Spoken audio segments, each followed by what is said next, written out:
Hello. It's easy. And well, let's get to it, right? As you can see, it's around 1:40 a.m. So,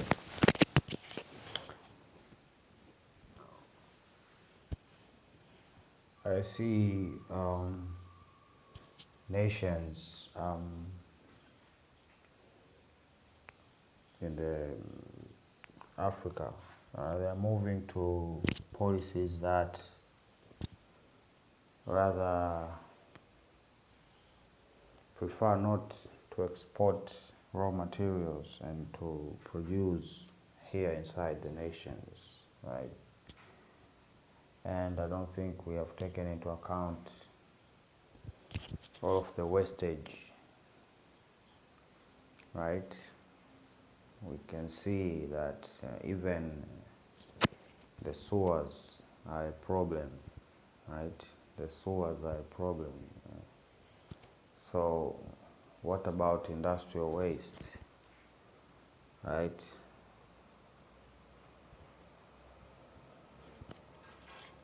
Like we usually say, eh? Penda maboga na maua yake, right?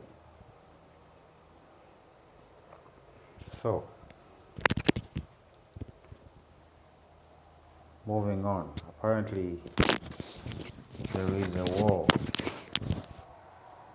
between the millennials, the Gen X, against the Gen Zs, right? The Gen Zs are complaining, right? They are complaining that the millennials and the Gen X are not actually being helpful at all. Okay, so here's my opinion, right? And it all has to do with the boys, the males, right? There's something wrong with the males. Society says so. So today we are going to examine that fact. Have men, meaning the Gen Zs, and millennials, Gen Zs, from Generation X going downwards, have they gotten softer? Have they gotten weak? And going further,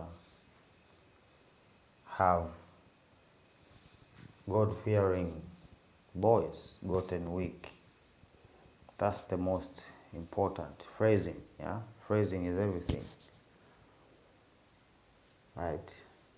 There are a lot of boys, but here we are dealing with the people within our stable, right? Those are the believers, right? So, those who believe in God and believe in what is righteous, are they weak? That's the question that we should be asking, right? Because if we look around and lose perspective of that, then we have the problems that we're having today, right? The, I don't know, the high cases of assault and whatnot, right? So, first, let's begin simply, right? I call it the great equalizer, right? This was a term which emerged and was made popular when the gun was invented, right? The gun was invented, and it is basically, even today, it stands to be the case, right? The gun is the great equalizer, right? Now, back in the days, back in the generation X and their forefathers, the proliferation of arms was really at a really low rate, right? But today, the army, the ammunition and arms industry has grown exponentially, and it is producing way, way more than before, giving rather simple access to weaponry, right? So there's no really any need as of today to lift weights or exercise. No, there is no such a need. Now you might say, no, you need some strength to shoot a gun. No, not really. Not really. Right? Not really. So the great equalizer has shaped what a man needs to have in order to really be a protector of society, right? They just need a gun, right? So that changes the whole dynamic, right? Back then, people put hands on each other, right? But now it's more of a weapon-based type society, even here in Africa, right? People walk around with knives, laser blades, right? But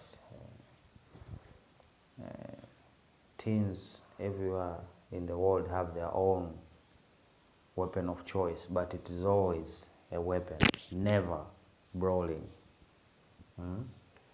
A very few cases of actually people fighting with their hands, but in most cases it's just guns or knives.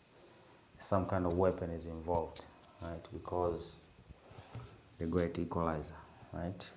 And then on top of that, these people have to conform to their agendas, I call them. There are many of them, but mostly these two, right? This noise of empowering women at the expense of bringing down men, and also the alphabet people, right? The alphabet people. So today we're gonna go deeper into this topic, and how for a Christian boy it is gonna be almost damn near impossible to have I don't know, access to opportunities, most opportunities, let's say that are available today, just because they'll be forced to conform to certain rules and regulations in order for their work to mean anything in the first place. So it's not about work anymore, it's about, are you conforming with the agenda or not? It's the same thing with the politicians, right? You can't have an alternate opinion towards the agendas that they go to talk about over there with the WEB, right? WF. There's no discussion, it's like a gang, right? So even Christian boys are being ganked. They are literally being ganked, just like you are being ganked using contracts and things like that in order to comply and fall in line. It's the same thing that they're doing to the individuals, right? So the agenda, right? And we're also going to talk about the robots, right? I've shown here, right? Actually, if we take into account that fact alone, the rise of the era of robots, right? that's the difference in generations, right? So Generation X and prior, they didn't really have job insecurity that much, or it was not at a high level. Not due to the population, which is the other issue, but also it's the issue of technology affecting employment, right? And I've said it in a video here that, in my opinion, we have to take necessary measures to slow down technology in order to keep employment going, if that's the goal. But if not so, then robots will take over anything, and the crisis will even be larger than it is right now. I had a friend who gave me a really interesting statement. He said, today, a dad and a son, they are all queuing up in the line for an interview in the same office. Right? The dad is looking for a job, the son is looking for a job, right? That's the situation that we have, right? So robots, right? We have seen big companies. It's out there. They won't talk about it in the mainstream media, no.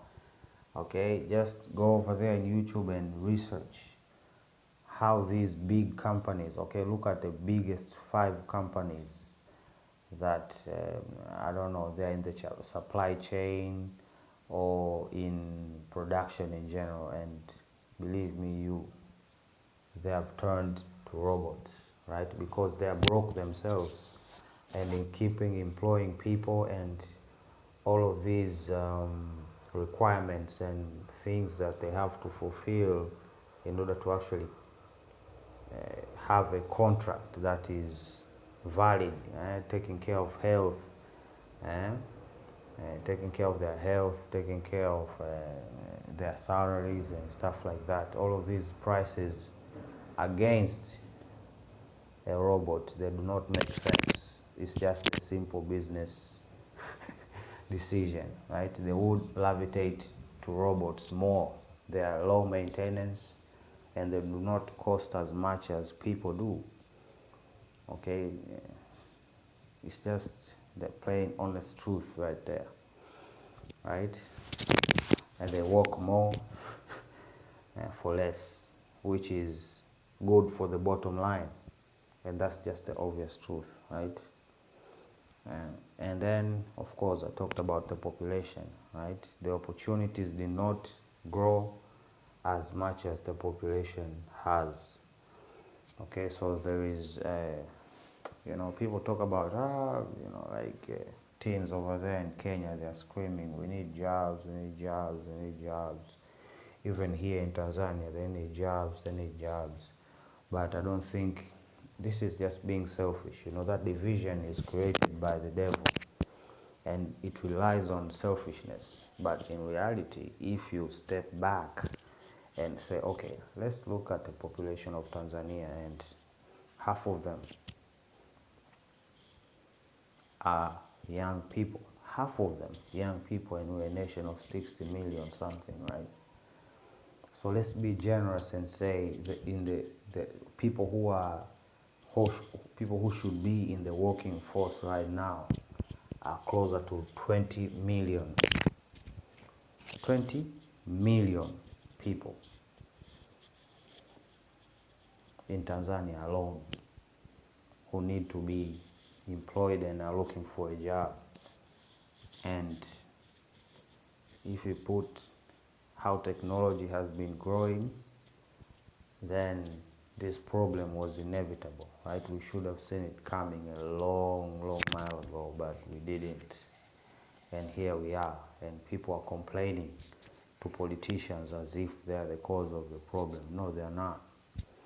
Okay, I'm gonna prove it to you that there is a conspiracy going on out there. Okay, I'm gonna just crack a little hole in their whole conspiracy, so as you can see clearly what is going on, right? So the other aspect is also inflation, right? The time difference, if you put it against the inflation, right? really. Like, do I need to educate Generation X or our forefathers about the concept of inflation? Do I need to? Right? We have seen how inflation has sharply going up over the past uh, 10 years even, right? Just going up sharply, okay, making these salaries, the pace that the inflation is acting and the pace of how the salaries are increasing, they do not match, right? Just like how the population and the opportunities do not match, right? So basically inflation is making 9 to 5 not a feasible option, because these hours are the times that people are most productive, right? So they would like to invest their entirety of their strength into something productive and also lucrative. Okay, there is a time aspect here at play. Okay, if a person is committing from 9 to 5 for a salary of 300 Tanzanian shillings, they are going to have a hard time. They're going to have a hard time. Okay, they're going to have to, they're not going to make it, right? And most people say, you can get an extra job, but hey, it's 9 to 5. So, like I've said in the previous video back then, right? 9 to 5 is not so attractive. You can do your own research, okay? Go to the universities and ask around, you know? And there are those who are fine with it, right? But there are those exceptional people. And these exceptional people will give you hard opinions on 9 to 5, okay? But there are others who want their salary and in the evening to sit and drink, and that's it. They're satisfied with life, okay? There are people like those. But there are people who are many right now who are really really uncomfortable with the whole 9 to 5 situation, right? Because if they put 9 to 5 on the other side and the amount of money they get for what they offer for that time, it's not the same. It's obvious. It's not the same. It has never been the same, right? So if you put all of these factors together, you get what the scripture says, this time will be harder than it has never been since the creation, right? So that needs to sink in our brains. Eh? Eh? Older women and older men, it needs to sink in your brain what the scripture says. You need to read the scripture. The scripture literally says that this time that we are living in will be the hardest time the world has ever seen, and they will never see a hard time as this. There will never be. This is the last. Okay, this is the last, and it's actually the worst situation where people have found themselves. Okay, now if you are a casual reader of the scripture, you know how evil people can be under the influence of the demons, right? We know how evil people can be. We have seen the stories of these events that were recorded in the scripture. Now that is nothing. That's what the scripture says. That is nothing. Okay, you put together what the Greeks were doing and what was considered good. That was nothing. This time is worse than it has ever been, and it will ever be. I'm not making this up. It's in the scripture. People need to read more instead of fighting each other and really ask ourselves critical questions. Okay, so I will end this here. I will pick up in the next video where I've left off, right? So yeah, Prince Easy signing out. Love you. Bye.